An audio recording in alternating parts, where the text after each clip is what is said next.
this is an iHeart podcast. Guaranteed human. With no fees or minimums on checking accounts, it's no wonder that Capital One Bank Guy is so passionate about banking with Capital One. If he were here, he wouldn't just tell you about no fees or minimums. He'd also tell you about how Capital One cafes are open 7 days a week to assist with your banking needs. Yep, even on weekends. It's pretty much all he talks about, in a good way. What's in your wallet? Terms apply. See CapitalOne.com/bankguy. Capital One N.A., member FDIC. Work can be a little weird. Cringy training seminars, coworkers who won't stop talking about their plant, forgetting the mute button at an inopportune moment. We have to deal with a lot on any given workday. Sometimes it can feel hard to thrive and move forward in your career. Well, that's where LinkedIn comes in. LinkedIn helps you get ideas and insights from experts in your field, connect with people professionally, grow your network, and access tools designed to help you find the right fit for your next role. Whether you're just getting started, figuring out your next move, or looking to accelerate your career, LinkedIn is built to support you at every stage, because LinkedIn is the network that works for you. Visit linkedin.com/knowstuff to learn more. Brought to you by the all-new 2014 Toyota Corolla. Welcome to Stuff You Should Know from HowStuffWorks.com.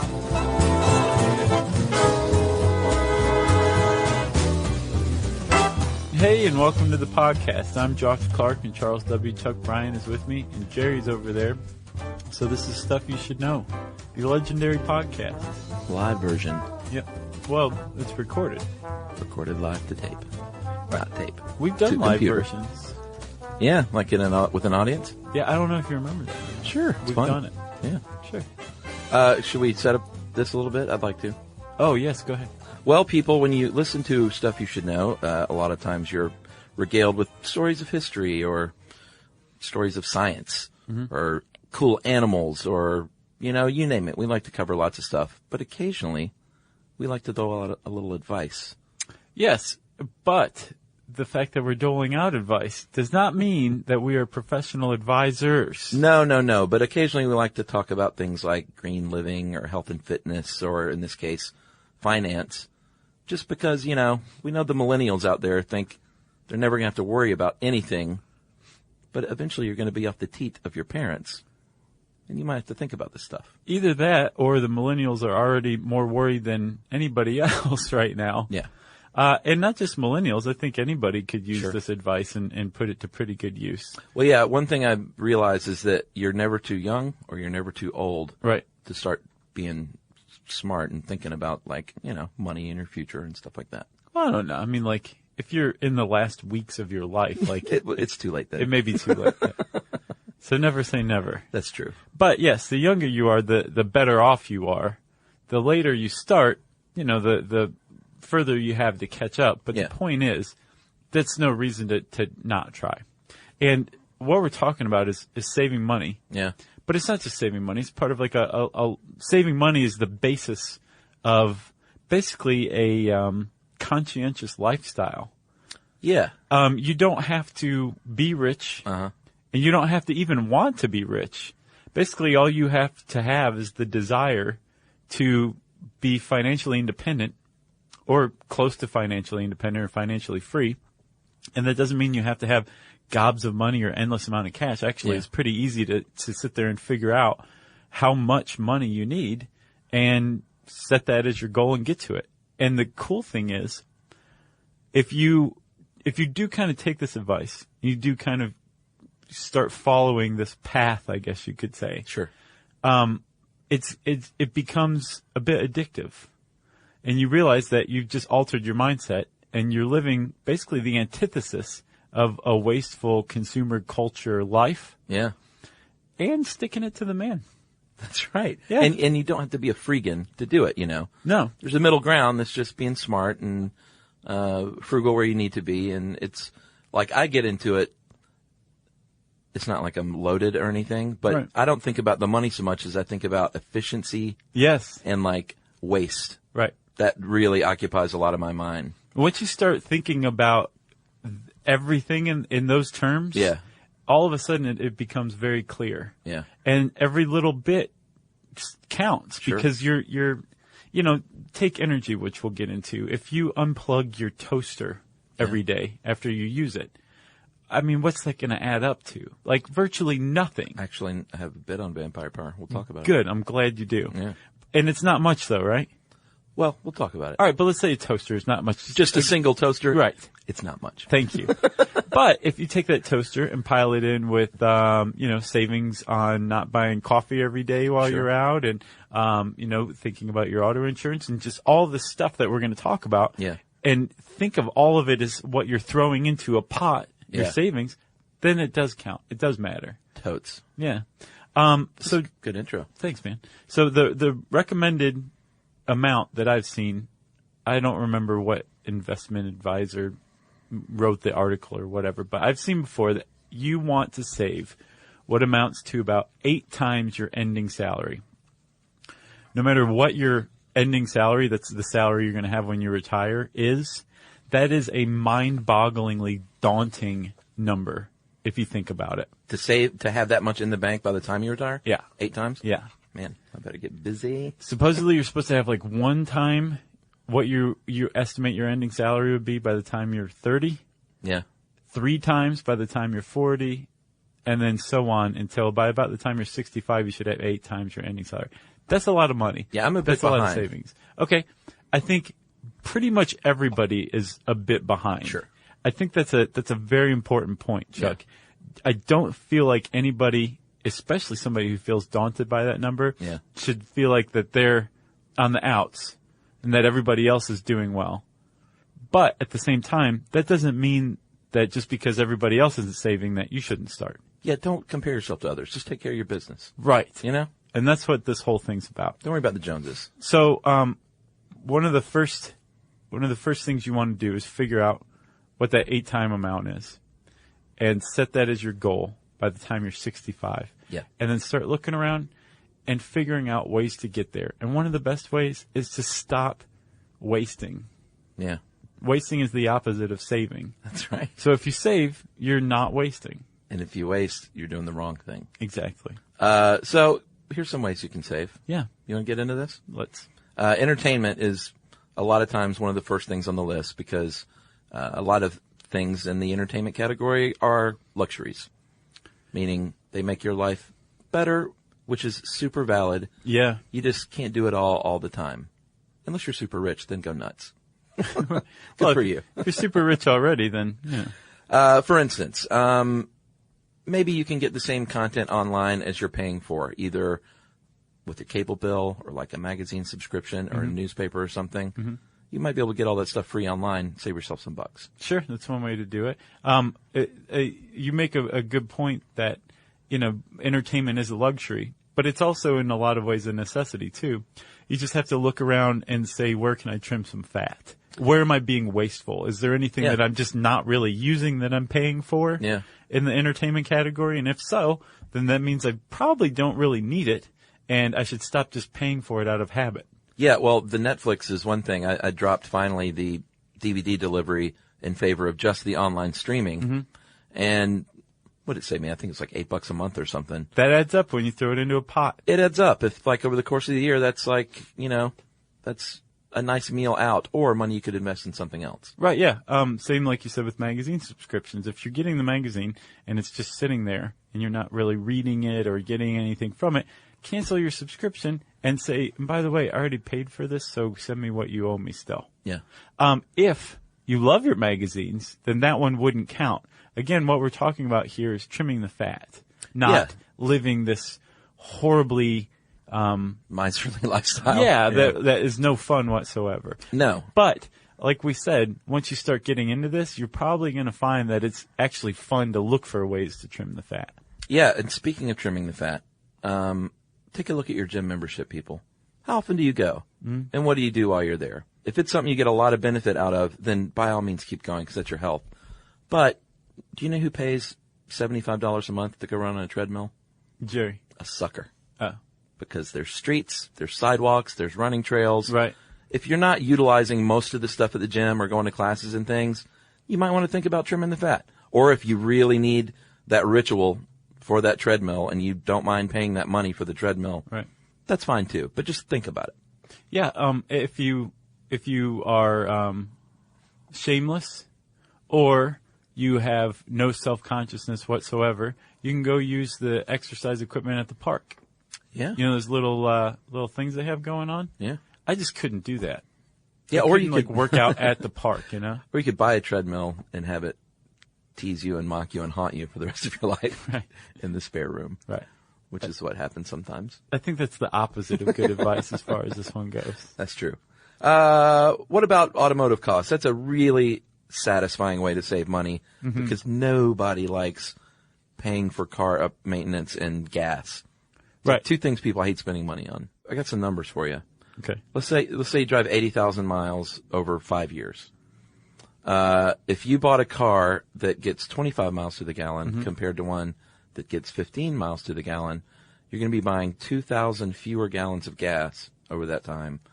Average of $3.50 a gallon. Yep.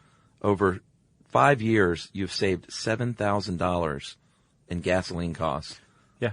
Which is like, I mean, that's super substantial, man. You could put that into your 401k or whatever. Oh, yeah. And make that into a lot more money by the time you retire. Well, just yeah. by 10 miles a gallon difference. By not getting that ginormous SUV you can't even park, maybe get something more fuel efficient instead. Sure. You know? Well, yeah. I mean, that's $7,000 in your pocket that you just wouldn't have had before. Exactly. What else? Your car insurance is another good place to go. Like anything you're currently paying for, that's a good place to start and say, how can I pay less for the same amount? Yeah. Or do I need the same amount that I have right now? So usually if you have a decent insurance person, you will find that they will be happy to talk to you and say, yeah, you don't really need this. Or if you raise your deductible a little bit, Yeah. you'll probably be okay. And you'll be paying less per month without losing out on anything, really. Yeah. Another place you can save gas is, and a lot of people don't realize this, but your tires in your car are supposed to be inflated to a certain amount. And if they're lower than that, you're going to be wasting gas. Yeah. In fact, for every 2 pounds per square inch that you're off, that they're low, your mileage goes down by 1%. And in this article, they judge most cars are about 5 to 10 pounds per square inch low. And that's about 5% less fuel efficient just by putting air in your tires. Yeah. That's crazy. Plus, even more, there's a lot of gas stations that have free air. Yeah, not as much anymore, but you're Quick right. Trip does. Do they? Oh, yeah. All right, go to QT. Hey, everybody. I want to talk to you a little bit about Tide Evo because it represents over 10 years of innovation and product development. Tide Evo is a first-of-its-kind technology where tens of thousands of minuscule fibers are spun together to form a 6 times powerful layer packed with scrubbers, brighteners, pre-treaters, and fresheners. And that's going to deliver a breakthrough clean that's so powerful it feels like magic. Yeah, it is kind of like magic. Tide Evo is revolutionary. A 100% concentrated, waterless laundry tile that's made of compressed microfiber soap layers rather than liquid or powder. And it's not like pods or sheets because it uses 6 layers of detergent fibers to deliver superior cold water cleaning without plastic packaging of any kind. And it provides a mess-free, lightweight solution that dissolves lickety-split. So whenever you run into a laundry challenge, turn to Tide Evo. It's revolutionary. It's magic. Try new Tide Evo. Real laundry magic.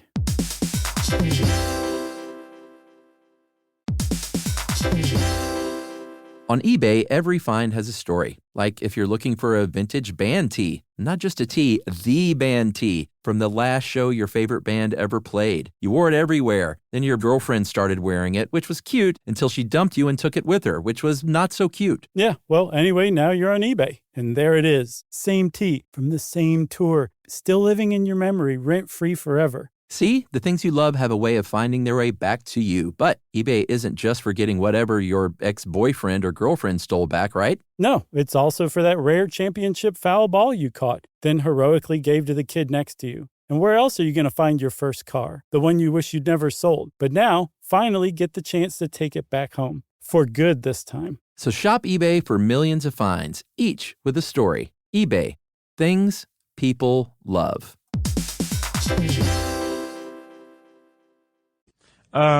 Let's see. What else, Chuck? All right, you want to talk grocery stores? Always. All right. First of all, right now would be a terrible time for me to go grocery shopping because I'm very hungry. Yeah, they say to eat first, huh? Yeah, I mean, it really does work. It makes an enormous difference on like buying stuff that you normally wouldn't buy. Yeah. If you are hungry at the grocery store, like you're just going to buy more. It's a proven fact. That's right, Josh. And then going out to lunch at work is a big deal, like a big expense potentially. Yeah. They say in here $6 a day is $800 a year, but $6 a day, that's super cheap. It is. You know, you it's hard probably to- won't live a year if you're eating $6 lunches every day. Yeah, I mean, let's say that's $12, or if you go out for business lunches, like you're really racking up money. Right, and if it's not just you, but also your spouse or significant other, life partner, whatever, also doing the same thing, you can double that amount right there. Yeah. So I just get around the whole thing by not eating lunch, but you could also pack your own lunch, Yeah. save a substantial amount. Plus, you know, it's like you're being your own mom, packing your lunch in the morning. You can write yourself a note even. Right.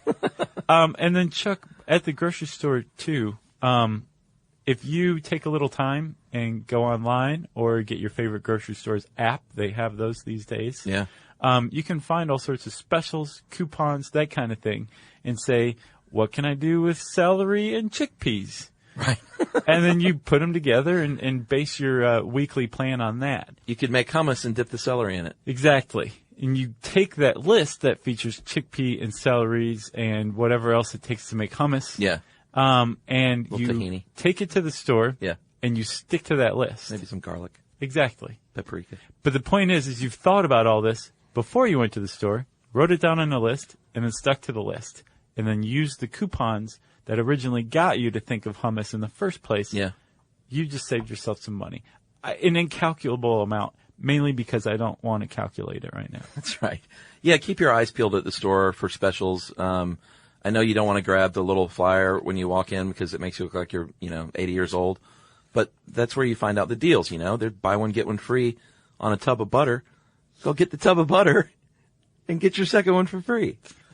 That's right. You know what I'm Also, saying? I want to apologize to our 80-year-old listeners who like circulars at the grocery store. Yeah. My mom was way into coupons.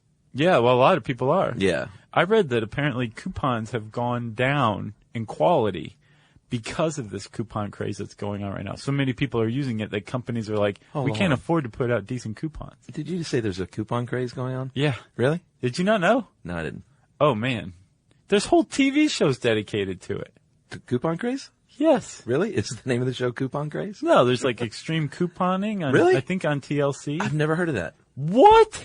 No, is it just people like, It's people who are so good at couponing. I saw a man Uh-huh. on a TV show. He had like a $400 grocery bill. And from his coupons, he brought it down to like $14. I thought you were going to say they paid him $100. It was to take close the to it. groceries. It was very close to it. Yeah, use your, most grocery stores have the little club card. Use those. That's really satisfying to see yeah. all that money go away in the end. Yeah, not only that, some of those cards will get you like extra bucks or points or whatever that Yeah. will actually deduct money from your additional money on top of coupons from your bill after a while. Like it's not a bad idea to take advantage of loyalty programs. No, that's what you should do. If it makes sense to you. Like Yeah. there are plenty of people out there that own companies that have come up with loyalty programs that are frankly scams.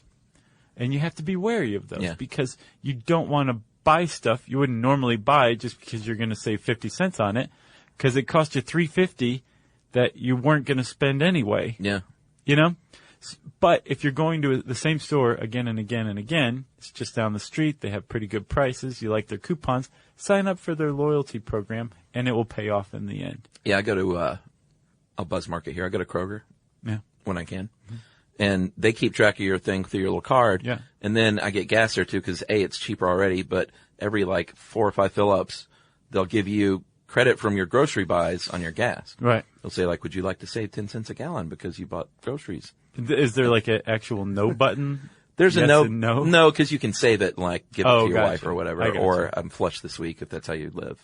Sure. But I always say, heck yeah, Yeah. give me the 10 cents. I remember hearing a long time ago that like they were trying to outlaw gas discounts. Like some of those places sell gas at below what they pay for it to really? attract people into their stores. And it was like driving other gas stations out of business. TS. Yeah, when it comes to saving, baby, it's survival of the fittest. All right, let's talk about family expenses. Things like your prescription drugs or maybe your baby formula. All of these things you can get generic versions of that are FDA approved to be just as good as your brand name version. Yeah. You know who buys brand name stuff? Suckers. Brand name drugs? Yeah. Well, it says here in this article that drug companies spend all their money on like research and development and stuff like that. That's not true. No. Most drug companies get universities to do their R&D for free, but they just have the patent on it for the first few years and can charge whatever they want depending on the country they're in. The point is, generics have the exact same thing in it by law. They don't own the patent, and the patent's expired. Yeah. So now everybody can sell it for cheap. Buddy, I know one way you save a lot of money in the What? past few years. What? Smokies. Yes, not smoking. Yeah. Yeah. Cigarettes how much are they now? Last I saw, they were like $5 a pack in Atlanta. Yeah. They're like $12 a pack or so in New York. That's $12 really funny. a pack. And I remember when they started to go up. Yeah. Because I smoked at a time when you could get them for like $1.50 a pack. Sure. And then all of a sudden they were like $3, $4, or $5. And there were articles because, tobacco is going through the roof. Yeah. And there were articles on what the price point would be where people stop smoking. Yeah, I remember hearing a lot of people say 5. And that's just not. Some people, I'm sure, quit because they hit $5. But no, people will still smoke and pay $5 or $12 a pack every day. To shorten their life and incur more medical expenses later on. Right. And the point is if you quit, like it's just like having a higher fuel efficiency car. Yeah. Or it's just money in your pocket that you otherwise would have spent unnecessarily. And like you said, this is just harmful, and you're spending money on it. So that's a great one right there. Quit smoking. Thousands of dollars a year. Bam. Right in your pocket. Boom. They say quit drinking in this article, too. That your addictions are costing you money. Pretty much anything that you could give up, Yeah. that maybe you should give up, Yeah. that can save you money, that falls into this category. Yeah, or maybe, if you like your glass of wine with dinner, maybe just maybe just pick and choose and cut down and save a little money and improve your health a little bit. Right. Buy the gigantic box of wine Yeah. to get a better value. Moderation is the key. Except with smoking. There shouldn't even be moderation there. Yeah, I Just agree. don't smoke. Household energy is the one I'm obsessed with pretty much. Really? Yeah. I grew up in a house, teachers as parents, 3 kids, like we had to use coupons and turn off the lights when you left the room and not leave the TV going. And we had to do that to get by and to live just a normal lower middle class life. But that's not something you should change because it's just wasteful. Well, yeah. Yeah. Even if you have the dough, you shouldn't waste energy. That's exactly right. That's a good point, Chuck. Like one of the things about changing your mindset to like a saving mindset is, not only is it good for you financially, but it also tends to have like positive spillover effects. Like, for example, you're saving money, saving energy, but it's also a lot better for the environment. Yeah. Anytime you're cutting out waste, there's pretty much no downside to that. Yeah. So this is a good example of like a good positive spillover effect. Yeah. Do you know what I do is I think about the electronic, the meter on the side of your house spinning. Yeah. And I literally, every time I turn things off and follow Emily around the house, turning things off after she turns them on, I literally think about the meter slowing down, and it makes me breathe a sigh of relief as the meter breathes a sigh of relief. I know it sounds silly, but no, it doesn't. I really think about that thing turning down and me just going, oh yeah, that's much more like it. There is an invention out there that is made for you. It's pretty new, but I believe it's on the market. You can plug it into an outlet, and what it does is eavesdrops on your electrical use, and it can actually sort out what's doing what. Wow. But the readout shows you how much electricity you're using, and I think you can convert it to like a dollar amount too or something. And the whole point is, if you see how much you're using, you'll want to decrease it. So you would love this thing because it would show a decreased amount every time you turned off a light or unplugged something. I would be stressed about that being plugged in, though. You know? Yeah. We talked about vampire energy earlier. That's the things that you leave on standby power overnight, or pretty much all the time. The average house uses $100 to power devices that are turned off each year. $100 to power things that aren't even on. That's money that you could use on. And like your little smartphone plug, that's, even if your phone's not plugged into it, it's sucking energy. Well, plus it's a bad idea also to charge your phone overnight because it's bad for your battery typically to overcharge it. Oh yeah, that's a good idea. And then annually in the U.S., vampire power costs $10 billion all over the U.S. each year. Yeah. So that's pretty substantial if you pool everyone together. Sure. If you divide by 300 million, that's a lot of money in your pocket. So what do you do? Set up a charging station, which is what I have at my house. Okay. Put that all on a power strip and turn that power strip off and unplug it even better. And then just shoot it with a gun. Shoot it with a gun. Like the TV on at night, I hate all those lights anyway. Like I like to sleep in darkness. Yeah. And if you look in your room, you probably have like 3 or 4 lights that are just on. Like your cable box. They're probably affecting your brain in some way. At the very least, they're affecting my wallet. So, household energy, that was pretty good stuff. Yeah, buy Energy Star. Yeah, there's a lot of rebates out there right now. The government has put like a huge push behind getting people to have more energy efficient stuff. Yeah, I just got one, $50. Yeah. So did you. Yeah, you can definitely just if you just look for the Energy Star thing when you're buying an appliance or something, and then go online before you buy it and see if there's a rebate. Yeah. Because basically it's just like if you got it on sale, this is an extra $50, $100, whatever that you'll get back in 6-8 weeks just for mailing in a copy of your receipt. Why would you not do that? That's right.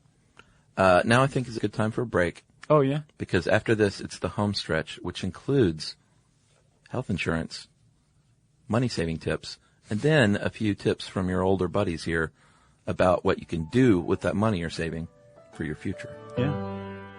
Stuff you should know. Hey, everybody. I want to talk to you a little bit about Tide Evo because it represents over 10 years of innovation and product development. Tide Evo is a first-of-its-kind technology where tens of thousands of minuscule fibers are spun together to form a 6 times powerful layer packed with scrubbers, brighteners, pre-treaters, and fresheners. And that's going to deliver a breakthrough clean that's so powerful, it feels like magic. Yeah, it is kind of like magic. Tide Evo is revolutionary. A 100% concentrated, waterless laundry tile that's made of compressed microfiber soap layers rather than liquid or powder. And it's not like pods or sheets because it uses 6 layers of detergent fibers to deliver superior cold water cleaning without plastic packaging of any kind. And it provides a mess-free, lightweight solution that dissolves lickety-split. So whenever you run into a laundry challenge, turn to Tide Evo. It's revolutionary. It's magic. Try new Tide Evo. Real laundry magic.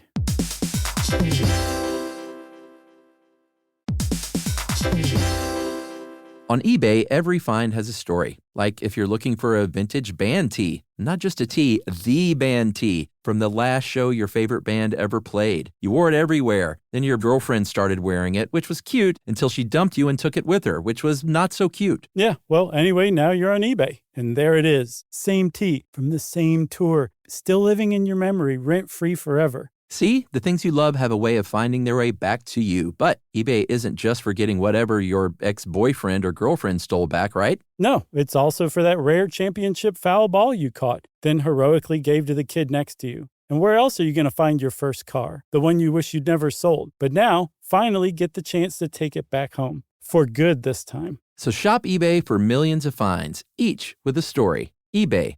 Things people love.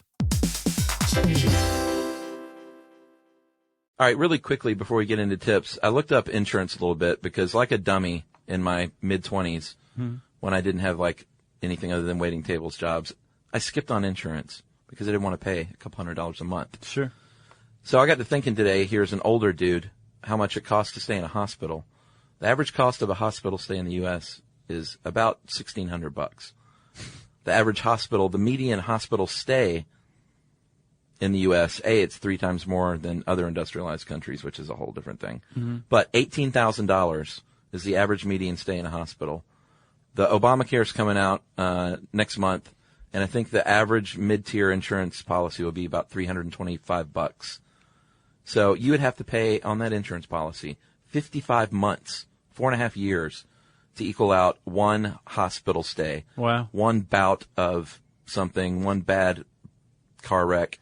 Like, point is, you're not doing yourself any favors if you think you're saving by not paying insurance.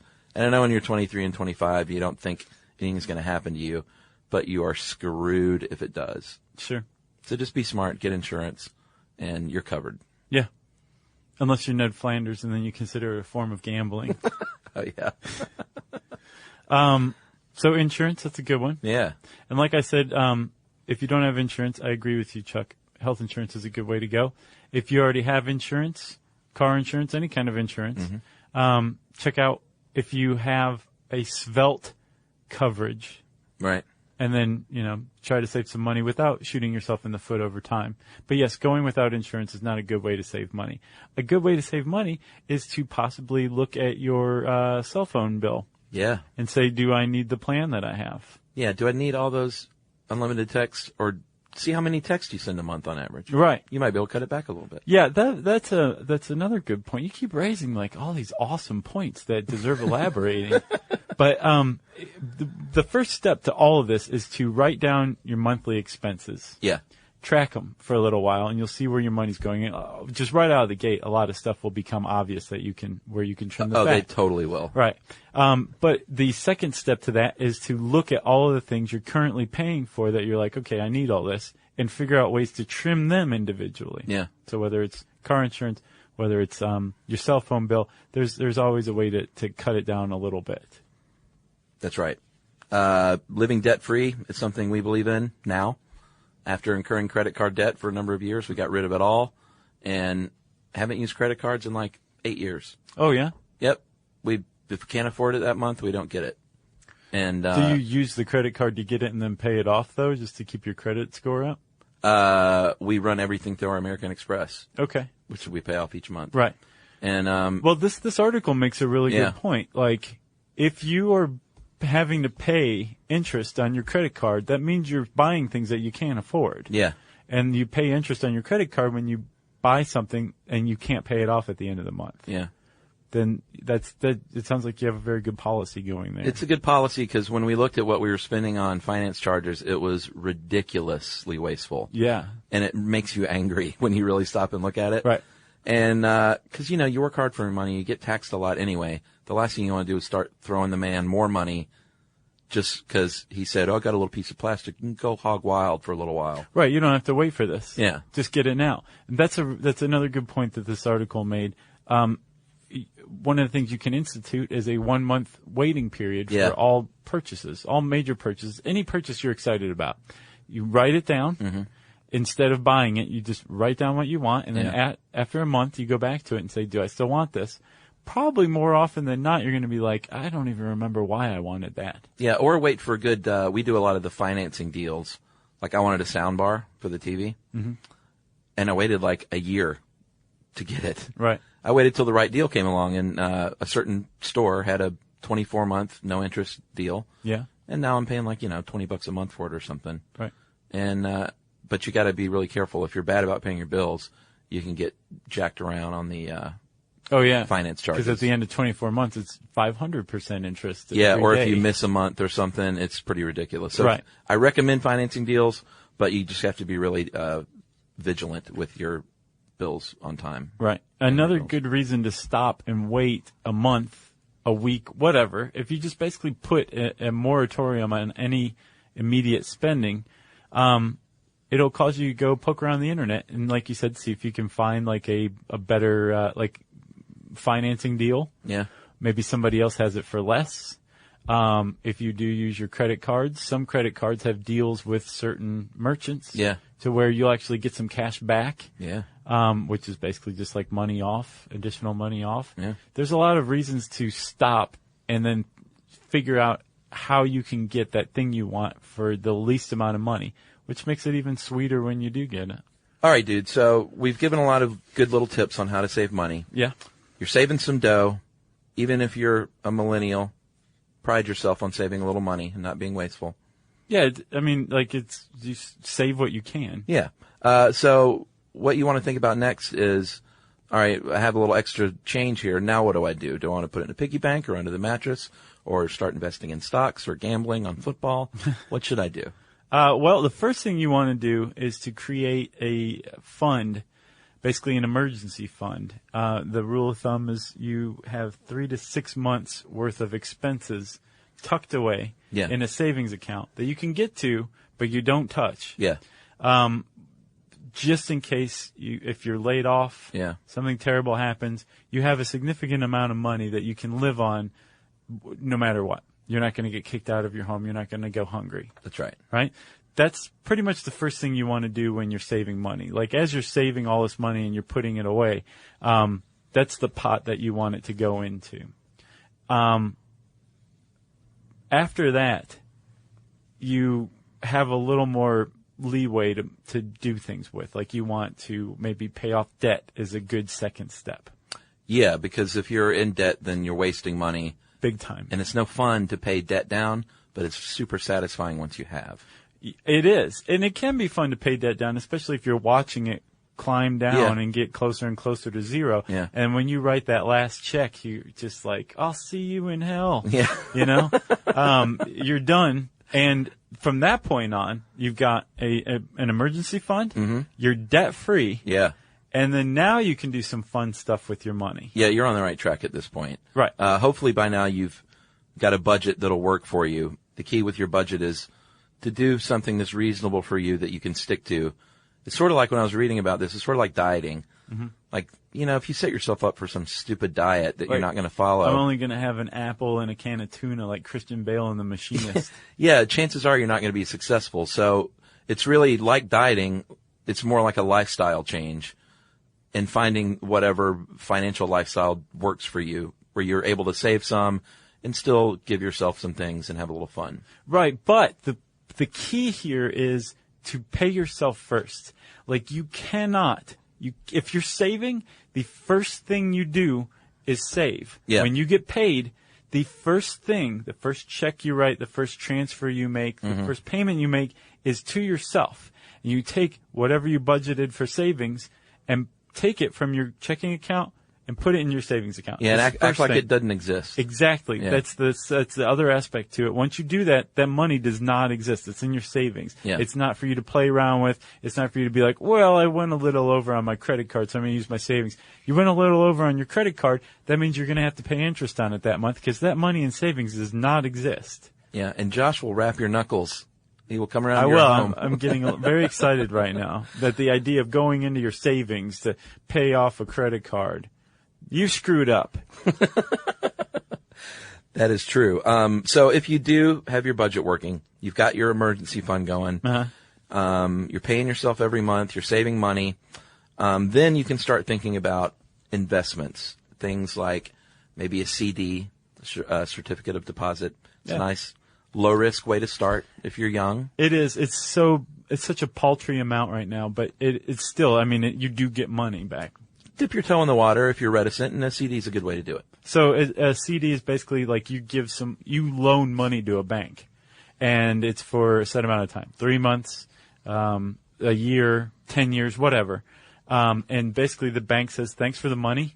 At the end of the term, they give you back that money and then some interest for borrowing. So like they put it in this article, your money goes away, and then when it comes back, it brings more money with it.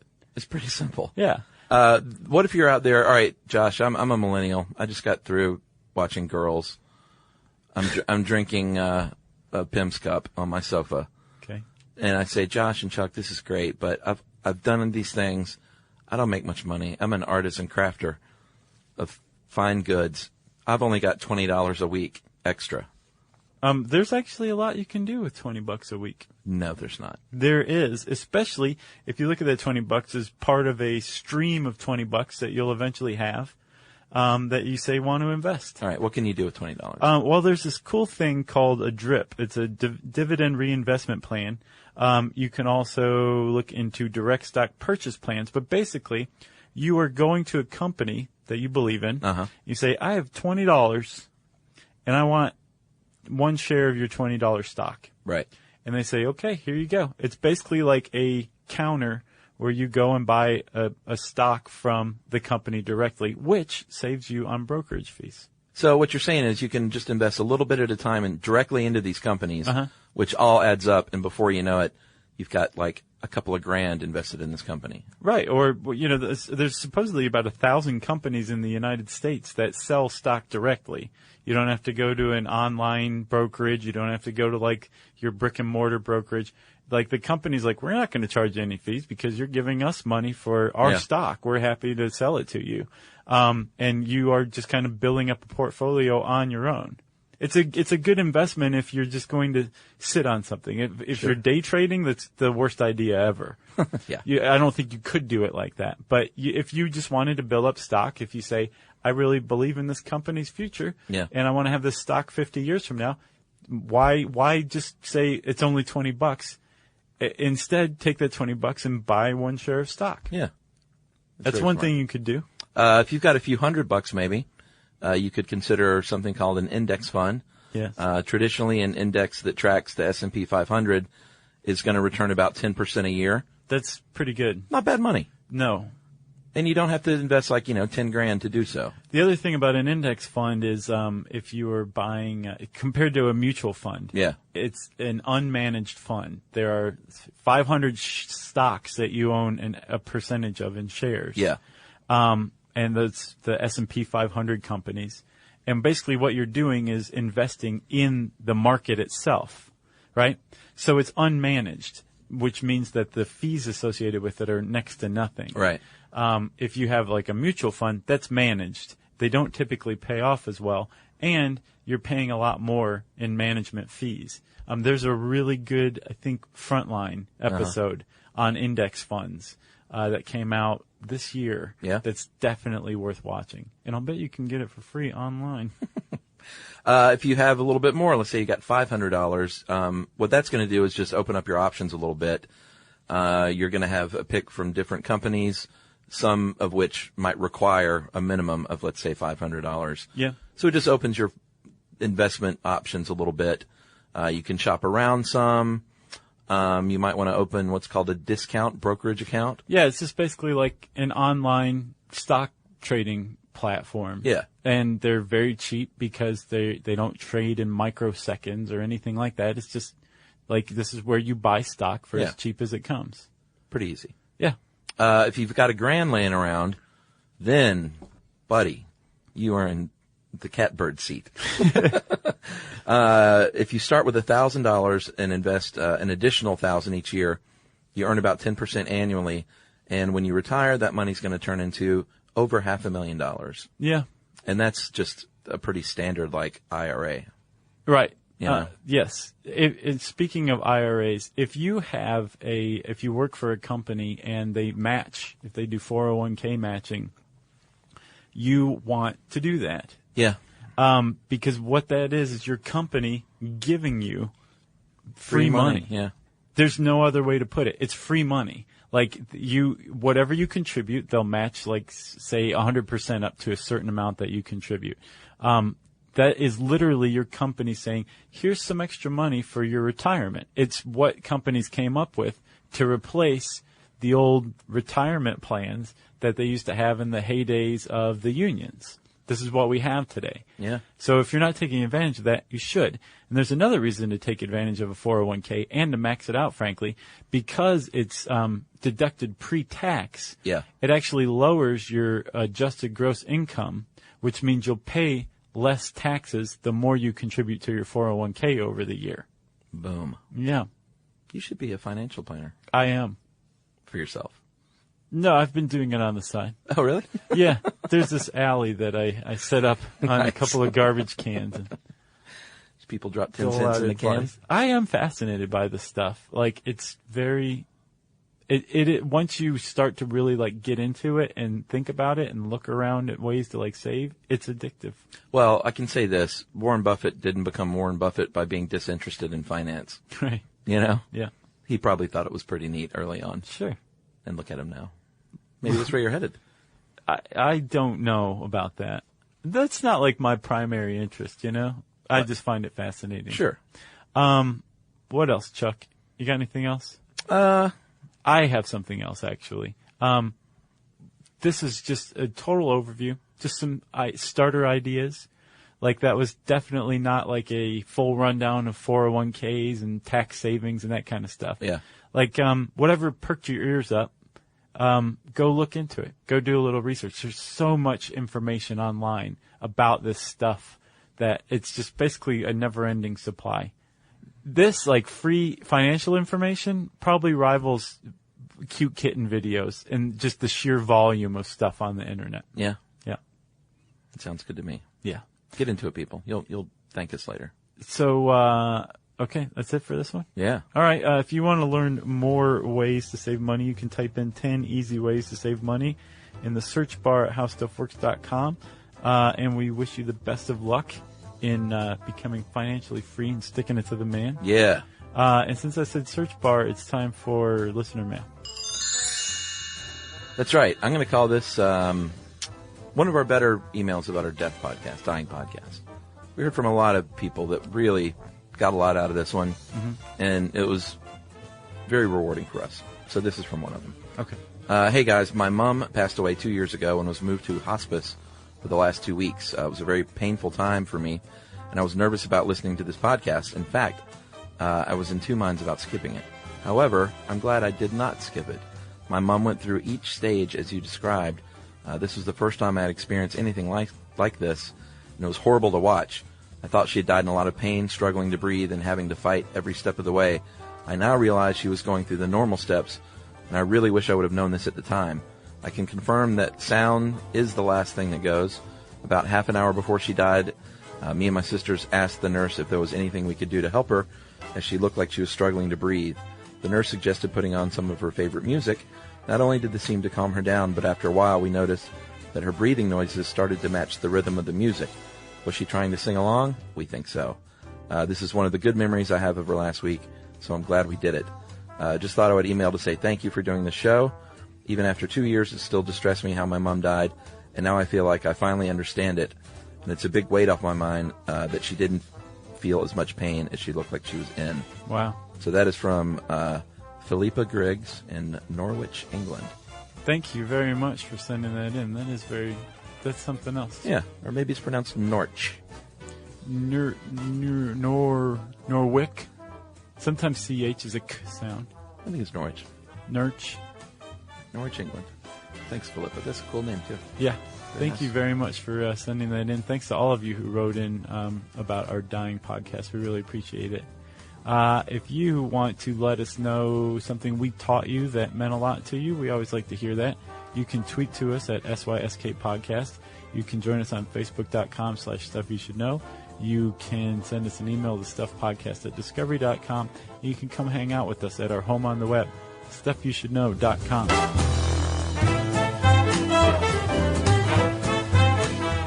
For more on this and thousands of other topics, visit HowStuffWorks.com.